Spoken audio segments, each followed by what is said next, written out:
আসসালামু আলাইকুম। প্রিয় দর্শক, অন্য মঞ্চের আলাপ চাইতে আপনাদের সকলকে আমন্ত্রণ জানাচ্ছি। এখন যে সংলাপটি প্রস্তুত করতে চলেছে আপনাদের সামনে তার দুটি পর্ব। প্রথম পর্বে বাংলাদেশে নির্বাচন কেন হবে না সামনের ফেব্রুয়ারিতে, রমজানের আগে, তার ব্যাখ্যা, এবং দ্বিতীয় পর্ব হলো এই সম্ভাবনার প্রেক্ষিতে আমেরিকার ট্রাম্প প্রশাসন ও ভারতের মোদী প্রশাসন একযোগে বাংলাদেশের ব্যাপারে কি সিদ্ধান্ত নিতে চলেছে সেই ব্যাপারটি। প্রথমে ফেব্রুয়ারিতে নির্বাচন অনুষ্ঠানের সম্ভাবনা নিয়ে কেন অন্যরকম ভাবছে শুধু ভারত বা আমেরিকা নয়, বাংলাদেশের ভিতরের ও বাইরের বিরাট সংখ্যক মানুষ, সেই আলোচনাটা করি।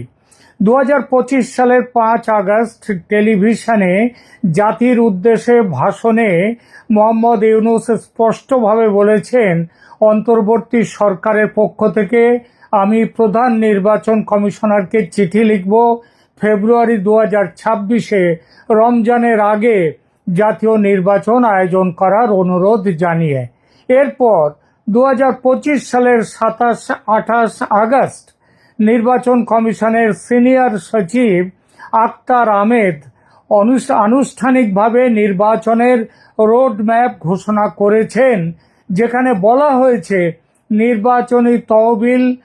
নির্বাচনী তফসিল ডিসেম্বর 2025-এ ঘোষণা হবে, চূড়ান্ত ভোটার তালিকা নভেম্বর 2025-এ প্রকাশিত হবে। 24টি অগ্রাধিকার কাজের তালিকাও তিনি দিয়েছেন। নির্বাচন কমিশন, যা কিনা সাংবিধানিক প্রতিষ্ঠান, আনুষ্ঠানিকভাবে রোডম্যাপ ঘোষণা করেছে, তবু সংশয় ওঠে, কেননা এই সরকারই যেখানে অবৈধ অসাংবিধানিক, সেখানে তার প্রতিষ্ঠান কিভাবে সংবিধান সম্মত হবে? আরও কারণ আছে, যেমন ইউনূসের বিভিন্ন সময়ে তার প্রতিশ্রুতি ভঙ্গের ইতিহাস। ডিসেম্বর 2024-এ তিনি বলেছিলেন নির্বাচন হবে 2025 সালের শেষ দিকে। তারপর জুন 2025-এ এসে ঘোষণা করলেন না 2025-এর শেষ নয়, নির্বাচন হবে 2026-এর এপ্রিলে। আবার আগস্ট 2025-এ পরিবর্তন করে ফেব্রুয়ারি 2026-এ ভোটের কথা বললেন। এই যে ক্রমাগত তারিখ পরিবর্তন, তার সরকারের বিশ্বাসযোগ্যতায় গুরুতর প্রশ্ন তুলেছে। দেশের রাজনৈতিক দলগুলোও বিশ্বাস করে না তার কথা। বিএনপি স্পষ্টভাবে বলেছে, জনগণ প্রশ্ন করতে শুরু করেছে এই সরকারের অধীনে নির্বাচন আদৌ হবে কিনা। বিএনপি নেতা আমির খসরু মাহমুদ চৌধুরী তিনি বলেছেন, সরকার কৌশল করছে, তবে বিলম্বের এই কৌশল কাজ করবে না।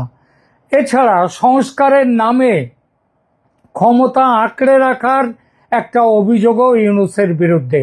বিএনপি এবং অন্যান্য দল ও তাবৎ রাজনৈতিক বিশ্লেষকদের অভিযোগ যে ইউনূস সংস্কারের নামে নির্বাচন বিলম্বিত করছেন এবং করবেন। ইউনূস নিজেই বলেছেন সংস্কার আগে, তারপর নির্বাচন, যা একটা অনির্দিষ্ট বিলম্বের কিংবা স্থগিত রাখার দরজা কিন্তু খোলা রাখে। 4 নম্বর, রাজনৈতিক বিশ্লেষকরা বলছেন যে ইউনূসের সরকার সিদ্ধান্তহীন, জনবিচ্ছিন্ন এবং ক্রমবর্ধমানভাবে জনগণের স্পন্দন শুনতে পাচ্ছে না। তার মুক্ত ও সুষ্ঠু নির্বাচনের প্রতিশ্রুতি সত্ত্বেও নাগরিকরা এখন তার সরকারকে সিদ্ধান্তহীন এবং বিচ্ছিন্ন হিসেবে দেখছে। 5, জুলাই চার্টার কেলেঙ্কারি। অক্টোবর 2025-এ ঘোষিত জুলাই চার্টার নিয়ে বা জুলাই সনদ নিয়ে গুরুতর সমালোচনা এসেছে যে এটি জাতির সম্মতি ছাড়া একটি চুক্তি, যেখানে বাংলাদেশের 60% বেশি জনগণের যারা প্রতিনিধিত্ব করে সেই আওয়ামী লীগ এবং তারা বাদ পড়েছে। এটি ইউনূসের গণতান্ত্রিক সংস্কার নিয়ে গুরুতর প্রশ্ন তুলছে। সুতরাং নির্বাচন অনুষ্ঠান নিয়ে মানুষের সংশয় ও সন্দেহ অমূলক নয়। তবে অন্য সম্ভাবনা, অর্থাৎ নির্বাচন হতেও পারে, তার একটা ক্ষীণ সম্ভাবনা একেবারে যে রাখেননি এই সরকার তা নয়। এর কারণ নির্বাচন কমিশন আনুষ্ঠানিক রোড ম্যাপ দিয়েছে। তাছাড়া আন্তর্জাতিক চাপ বাড়ছে নির্বাচনের জন্য। সেনাবাহিনীর প্রধান 12 থেকে 18 মাসের মধ্যে গণতন্ত্র পুনরুদ্ধারের কথা বলেছেন। তারপর রাজনৈতিক অস্থিরতা এত বেড়েছে যে অনির্দিষ্টকাল ক্ষমতায় থাকা ইউনূসের পক্ষে অসম্ভব। সুতরাং ফেব্রুয়ারি 2026-এর নির্বাচন সম্ভাবনা আছে, কিন্তু নির্বাচনের নিশ্চয়তা নেই। ইউনূসের কথা গুরুত্ব সহকারে নেয়ার যোগ্য, কারণ তিনি প্রধান উপদেষ্টা, নোবেলজয়ী, কিন্তু তিনি আদৌ বিশ্বাসযোগ্য নন। আগামী ডিসেম্বরে যদি প্রকৃতপক্ষে নির্বাচনী তফসিল ঘোষণা হয়, তবে অন্তত বোঝা যাবে এবার সত্যিই নির্বাচন হবে কিনা। কিন্তু ডিসেম্বর অবধি বসে থাকে একটা কথা, তারপরে আরো প্রশ্ন আসে, আর প্রশ্ন আছে এই নির্বাচন নিয়ে। ধরুন নির্বাচনের ঘোষণা হলো, কিন্তু সেই নির্বাচনে গণতন্ত্র কি প্রতিষ্ঠিত হবে? স্বচ্ছ ও মুক্ত নির্বাচন কি বর্তমান পরিস্থিতিতে আদৌ হওয়া সম্ভব? আওয়ামী লীগকে নির্বাচনে অংশগ্রহণের সুযোগ দেয়া হবে? জামাত, এনসিপি, ইসলামী দলগুলি এবং স্বয়ং মোহাম্মদ ইউনূস চান না যে আওয়ামী লীগের ওপর থেকে নিষেধাজ্ঞা প্রত্যাহার হোক এবং দলটি নির্বাচনে আসুক। এই দলগুলি প্রত্যক্ষভাবে বলছে সে কথা, ইউনূসও বলছেন। আর বিএনপি একই কথা বলছে, তবে ঘুরিয়ে। এক এক সময় এক এক রকম কথা তাদের। তবু যদি আন্তর্জাতিক চাপে আওয়ামী লীগের ওপর থেকে নিষেধাজ্ঞা তুলে নেওয়া হয়, তাহলেও কি এই সরকার স্বচ্ছ ও মুক্ত নির্বাচন করবে? এর স্পষ্ট উত্তর না। লেভেল প্লেইং ফিল্ড দেয়া হবে না আওয়ামী লীগকে। এজন্যই শেখ হাসিনা বলেছেন, মোহাম্মদ ইউনূস থাকতে সুষ্ঠু ভোট হতে পারে না এবং গদি ছাড়বে না ইউনূস। এটা যে হতে পারে এবং হবে, সেটা জানেন মোদি এবং ট্রাম্প প্রশাসন। অথচ চুপ করে বসে থাকা যায় না, অপেক্ষা করা যায় না, তাহলে বাংলাদেশ একেবারেই ধ্বংস হয়ে যাবে। এখন খাদের কিনারে এসে দাঁড়িয়েছে, এরপরে অতল খাদে পড়ে যাবে। তাহলে শিল্প গেছে, অর্থনীতি গেছে, এবার জাতি দাঙ্গায় জড়িয়ে পড়বে দেশ। মৌলবাদী শক্তি দেশটাকে দখলের জন্য হন্য হয়ে উঠেছে। নির্বাচনকে রিগিং করে তারা নির্বাচনকে কি বলবো, নিজেদের মতো করে ধ্বংস করে তারা ক্ষমতার দখল মজবুত করবে। আর এখানেই আসছে বিকল্প ব্যবস্থা, যে ব্যবস্থা ঠিক করেছেন মোদি ও ট্রাম্পের প্রশাসন একযোগে। এটি আজকের আলোচনার দ্বিতীয় পর্ব। আমার সংবাদ নয়াদিল্লির কূটনৈতিক মহলের ভিতরের অসমর্থিত কিন্তু নির্ভরযোগ্য সূত্রে পাওয়া। দুই দেশের কূটনৈতিক মহল এই প্রস্তাবকে বলছে বাংলাদেশের শান্তি ও গণতন্ত্র পুনঃপ্রতিষ্ঠার পথের সন্ধান, একটি বাস্তবসম্মত প্রস্তাব। আবার খেয়াল করবেন কথাটি, যে গণতন্ত্র এবং বাংলাদেশের শান্তি, বাংলাদেশকে সমৃদ্ধির পথে পুনঃপ্রতিষ্ঠার জন্য নতুন পথের সন্ধান, এবং এটি একটি বাস্তবসম্মত প্রস্তাব। 2024 সালের আগস্টে শেখ হাসিনা সরকারের পতনের পর থেকে আমরা যা দেখছি তা কেবল একটি রাজনৈতিক পরিবর্তন নয়, এটি একটি আদর্শগত সামাজিক রূপান্তর, যা কিন্তু ভালোর দিকে নয়, বরং খারাপের দিকে, উদ্বেগের দিকে এগিয়ে নিয়ে যাচ্ছে বাংলাদেশকে। প্রথমত, বাংলাদেশে মৌলবাদের উত্থান। পরিসংখ্যান যা উপেক্ষা করা যায় না, সেই অনুযায়ী বাংলাদেশ হিন্দু, বৌদ্ধ, খ্রিস্টান ঐক্য পরিষদের প্রতিবেদন জানাচ্ছে 2024 সালের 4 আগস্ট থেকে 2025 সালের জুনের মধ্যে মাত্র 330 দিনে 2442টি সাম্প্রদায়িক সহিংসতার ঘটনা ঘটেছে, যা তার পূর্ববর্তী বছরের তুলনায় কয়েক গুণ। এই সহিংসতায় রয়েছে হত্যা, যৌন নিপীড়ন, গণধর্ষণ, উপাসনালয়ে হামলা, বাড়িঘর দখল এবং সংখ্যালঘুদের জোর করে বিতাড়ন। জাতিসংঘের মানবাধিকার কার্যালয়ের রিপোর্ট বলছে 2024 সালের জুলাই থেকে আগস্ট পর্যন্ত সহিংসতায় 1400 মানুষ নিহত হয়েছে ওই এক মাসে। 1 মাসে 1.5 মাসে নিহত হয়েছে এই সংখ্যক মানুষ, যার মধ্যে 12% শিশু। আরো 22,000 মানুষ আহত হয়েছে। যুক্তরাষ্ট্রের আন্তর্জাতিক ধর্মীয় স্বাধীনতা কমিশন USCIRF জানিয়েছে যে বাংলাদেশের হিন্দু নারীরা অনেক জায়গায় এখন সিঁদুর ও বিন্দি বা টিপ পরা বন্ধ করে দিয়েছেন হয়রানি এড়াবার জন্যে। ইসলামী মৌলবাদী শক্তির পুনরুত্থান ভয়ঙ্করভাবে আরো উদ্বেগজনক হলো নিষিদ্ধ চরমপন্থী সংগঠনগুলোর প্রকাশ্য পুনরায় জেগে ওঠা। ইউনূস সরকারের অধীনে জামায়াতে ইসলামীর দলীয় নিবন্ধন পুনর্বহাল করা হয়েছে অনেক আগেই। এই সংগঠন 1971 সালে বাংলাদেশের স্বাধীনতা যুদ্ধের বিরুদ্ধে দাঁড়িয়েছিল এবং হাসিনা সরকার তাদের সন্ত্রাস বিরোধী আইনের অধীনে নিষিদ্ধ করেছিল। আর ইউনূস সরকারের আমলে এরাই হচ্ছে এই সরকারের মূল চালিকা শক্তি। এছাড়া হেফাজতে ইসলাম বাংলাদেশ একটি কট্টর মাদ্রাসা ভিত্তিক সংগঠন। এখন প্রকাশ্যে তারা দাবি করছে শরিয়া আইন এবং ব্লাসফেমির জন্য মৃত্যুদণ্ড দিতে হবে। 2025-এর মে মাসে ঢাকায় তাদের বিশাল সমাবেশ তাদের ক্রমবর্ধমান যে প্রভাব সেটা দেখিয়ে দিয়েছে। হিজবুত তাহরীর বাংলাদেশ তারা 2009 সাল থেকে নিষিদ্ধ, এখন প্রকাশ্যে খিলাফত প্রতিষ্ঠার আহ্বান জানাচ্ছে। 2025 সালের মার্চে ঢাকায় তাদের 2000 সমর্থক নিয়ে বিশাল সমাবেশ রাষ্ট্রীয় কর্তৃত্বের প্রতি তাদের প্রকাশ্য অবজ্ঞা প্রদর্শন করেছে। এই সংগঠনের এখন আনুমানিক অন্তত 15,000 সদস্য আছে। আনসারুল্লাহ বাংলা টিম এর প্রধান জসিম-উদ্দিন রহমানীকে অন্তর্বর্তী সরকার মুক্তি দিয়েছে বিচারের আগে, বিচারের বিরোধিতা করে, এবং তিনি 2025 সালে ঢাকার শাহবাগে আওয়ামী লীগ বিরোধী সমাবেশে নেতৃত্ব দিয়েছেন। লস্করে তৈবা, ISI এদের বাংলাদেশ মডিউলের প্রধান হারুন ইজহার প্রকাশ্যে এসেছেন। 2025 সালের এপ্রিলে পহেলগাঁও সন্ত্রাসী হামলার মাত্র ঘণ্টা খানেক পরে বাংলাদেশের অন্তর্বর্তী সরকারের আইন উপদেষ্টা আসিফ নজরুল ঢাকার আইন মন্ত্রণালয়ে হারুন ইজহারের সাথে দেখা করেছেন, বৈঠক করেছেন। এক কথায় বাংলাদেশ এখন মৌলবাদীদের স্বর্গরাজ্য। আমেরিকা এতদিনে বুঝেছে এই মৌলবাদী সন্ত্রাসীরা ইউনূস সরকারের বদান্যতায় দেশটাকে কোন সর্বনাশের দিকে নিয়ে যাচ্ছে। এটা হলে বাংলাদেশ থেকে যেটুকু স্বার্থ রক্ষা হচ্ছিল আমেরিকার, সেটাও আর হবে না।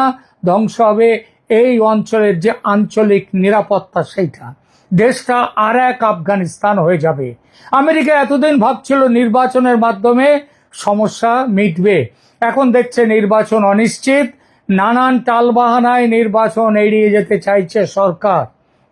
ইউনূস সরকার সংস্কারের নামে ক্ষমতা আঁকড়ে রাখছে, এই অভিযোগ বহু মানুষের। বিএনপির এবং আওয়ামী লীগ তো বলছেই অনেক আগের থেকেই। অতীতে সব তত্ত্বাবধায়ক সরকার 3 মাসের মধ্যে সুষ্ঠু নির্বাচন করেছে, আর আজ 14 মাস পেরিয়ে গেছে, অথচ সরকারিভাবে এখনো নির্বাচনের দিনক্ষণ ঘোষণা হয়নি।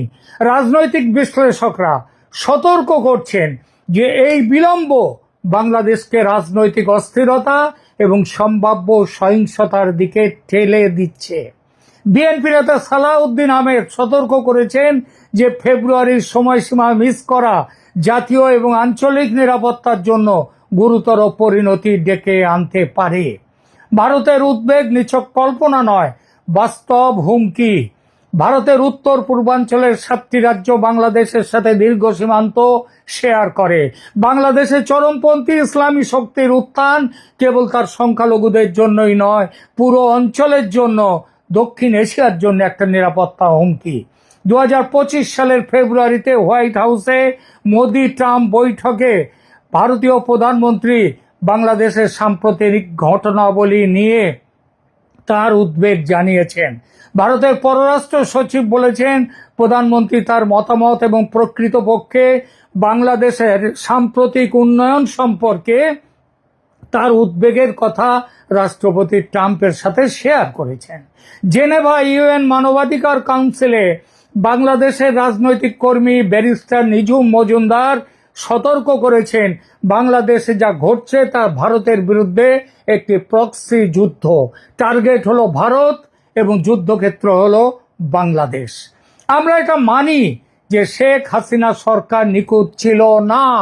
তার শাসন আমলে গণতান্ত্রিক স্থানের সংকোচন হয়েছে, বিরোধী দলের ওপর দমন পীড়ন হয়েছে এবং 2014, 18, 2024 সালের নির্বাচনে অনিয়ম যে হয়নি, অনিয়মের অভিযোগ যে বাস্তব, সেটাও দেখা গেছে। 2024 সালের জুলাই আগস্টে ছাত্র বিক্ষোভে নিরাপত্তা বাহিনী প্রথমে কঠোর দমন পীড়ন যেটা করেছে সেটাও অসত্য নয়, কিন্তু তার শাসন আমলে বাংলাদেশ যা অর্জন করেছে তাও উপেক্ষা করা যায় না। বাংলাদেশ দক্ষিণ এশিয়ার অন্যতম দ্রুততম বর্ধনশীল অর্থনীতিতে পরিণত হয়েছিল। যদিও নিখুঁত নয়, তবু তার সরকারের অধীনে মৌলবাদী শক্তিগুলো নিয়ন্ত্রণে ছিল। ধর্মীয় সংখ্যালঘুরা অনেক নিরাপত্তা পেত। ধর্মনিরপেক্ষতার একটা মোটামুটি কাঠামো কিন্তু বজায় ছিল। ভারতের সাথে সহযোগিতা অভূতপূর্ব স্তরে পৌঁছেছিল, যা দুই দেশের জন্যই উপকারী ছিল। ভারতের জন্যও ছিল এবং বাংলাদেশের জন্য বেশি বৈতো কম ছিল না। আঞ্চলিক সহযোগিতার একটি পরিবেশ ছিল। বর্তমানে কিছুই নেই। আর এখানেই উঠে এসেছে ভারত আমেরিকা দুদেশের আলোচনায় একটি বাস্তবসম্মত প্রস্তাব। এখন যে পরিস্থিতি তৈরি হয়েছে তাতে বাংলাদেশকে ক্রমবর্ধমান মৌলবাদ ও সহিংসতা থেকে বাঁচাতে একটি অস্বাভাবিক এবং শক্ত পদক্ষেপের প্রয়োজন। এই প্রয়োজন মেটাবার ক্ষমতা এবং যোগ্যতা একমাত্র আছে বাংলাদেশ আওয়ামী লীগের শেখ হাসিনার নেতৃত্বের। এই প্রস্তাবে কয়েকটি পর্যায় আছে। পর্যায় 1, জরুরি স্থিতিশীলতা, এটা 3 থেকে 6 মাসের জন্য। এর মধ্যে শেখ হাসিনা তারা ফিরে যাবেন। শেখ হাসিনা একটি সময়ের জন্য, সীমিত সময়ের জন্য তিনি ফিরে যাবেন। নির্বাচিত প্রধানমন্ত্রী হিসেবেই যাবেন, তবে তার মূল দায়িত্ব হবে একটি জাতীয় স্থিতিশীল সরকারের প্রধান হিসেবে তিনি যাবেন। তার প্রধান দায়িত্ব হবে চরমপন্থী সহিংসতা বন্ধ করা, আইন শৃঙ্খলা পুনঃপ্রতিষ্ঠা করা, সংখ্যালঘুদের নিরাপত্তা নিশ্চিত করা, মৌলবাদী সংগঠনগুলোকে নিয়ন্ত্রিত করা, দেশের অর্থনীতিকে আবার নিজের জায়গায় ভালোভাবে তুলে নিয়ে আসা আগের মতো। প্রয়োজনে এই মৌলবাদী সংগঠনগুলোকে নিষিদ্ধ করতেও তিনি পারবেন। এটা প্রথম পর্ব। দ্বিতীয় পর্যায়ে সংস্কার ও প্রস্তুতির জন্য 3 থেকে 6 মাস, তাহলে মোট হলো এ পর্যন্ত 6 থেকে 12 মাস। একটি সত্যিকারের স্বাধীন নির্বাচন কমিশন গঠন করবেন। সব রাজনৈতিক দলের সাথে আলোচনা করে দেশকে গণতান্ত্রিক ব্যবস্থার দিকে নিয়ে যাবেন। অবিলম্বে সমস্ত রাজনৈতিক বন্দী ও সাংবাদিকদের মুক্তি দেবেন। ড্রাকোনিয়ান যত কালা কানুন, তার আমলের কালা কানুনকে এই আমলের সরকার ব্যবহার করছে, সেই কালা কানুনগুলোকে বাতিল করে দেয়া। 3 নম্বর এই পর্যায়ের তৃতীয় পর্যায়, গণতান্ত্রিক হস্তান্তর। 6 মাসের মধ্যে একটি মুক্ত, সুষ্ঠু, অন্তর্ভুক্তিমূলক নির্বাচনের ব্যবস্থা তিনি করবেন। সব দল তাতে সমানভাবে অংশ নেবে। কেন এই যে 3 পর্বের ব্যাপারটা, কেন এটা কাজ করতে পারে?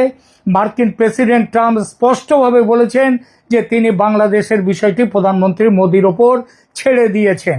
এটি ভারতকে এই সংকটের সমাধানে নেতৃত্ব দেওয়ার সুযোগ দিয়েছে এবং ভারতের প্রধানমন্ত্রী মোদি ভারতের পক্ষ থেকে এই প্রস্তাব আমেরিকাকে দিয়েছেন এবং আমেরিকা প্রথমভাবে এই প্রস্তাব মেনে নিয়েছে।